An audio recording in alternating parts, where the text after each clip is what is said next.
Hello, today we're going to make a super simple squash side dish that you could use for a Thanksgiving meal or any meal. What we're going to start with today is an acorn or pepper squash, and we're going to slice this up and then we're going to baste it. What I have here is a mixture of 2 tablespoons of olive oil and a tablespoon of maple syrup, and then we're going to make some maple pecans to garnish it, and I'll show you how to do that. So the first thing we're going to do is we're going to cut up our squash. So acorn squash, because they have the ridges, it can be difficult to peel it. So we're not even going to bother peeling it. We're just going to slice it. We're going to slice the top off. It can be a little bit tough at the stem end. And then I've got a flat surface, and I'm just going to cut right down the middle.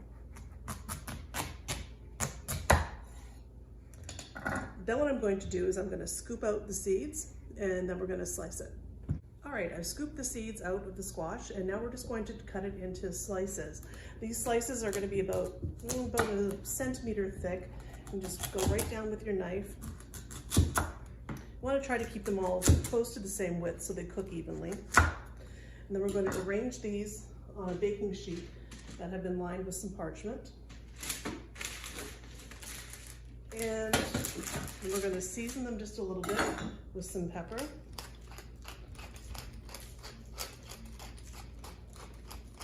And a little bit of salt. There's the oven ready. And then we're going to brush them just lightly with a little bit of the mixture of olive oil and maple syrup. Then what we're going to do is we're going to put these in the oven for about 10 minutes, and then we're going to flip them over and brush them again with any remaining olive oil and maple syrup. And then they're going to bake for another 15 minutes or so until they're fork tender and nice and brown. We're going to put these in the oven, and then I'm going to show you how to make the garnish. Okay, so what I've got here is some pecans that I put into a dry pan, and I'm adding just a tablespoon of some maple syrup, and I'm just going to stir these around until they've stopped steaming. And keep an eye on it because it can burn pretty quickly. And once all the steam has gone, the water's cooked off the maple syrup, and you've got nice glazed pecans.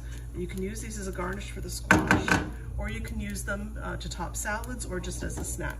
A little bit of parchment paper, spread them out, and let them cool. That's all there is to that. Okay, here's our squash. It's been in the oven now for about 20-25 minutes, and you can see it's nice and bubbly and glazed, and it's nice and soft if you poke it with a fork or some tongs. So what you can do to finish this, you can just garnish them a little bit with the maple pecans. You can do this when you put them on the platter if you're going to be serving them tableside, or you can just sprinkle a few over now. You could also make this dish ahead of time. I would keep the pecans in an airtight container until you're ready to serve, and you could reheat the squash when you're ready to serve. And I hope you enjoyed this dish, and we'll see you again next time. Bye-bye.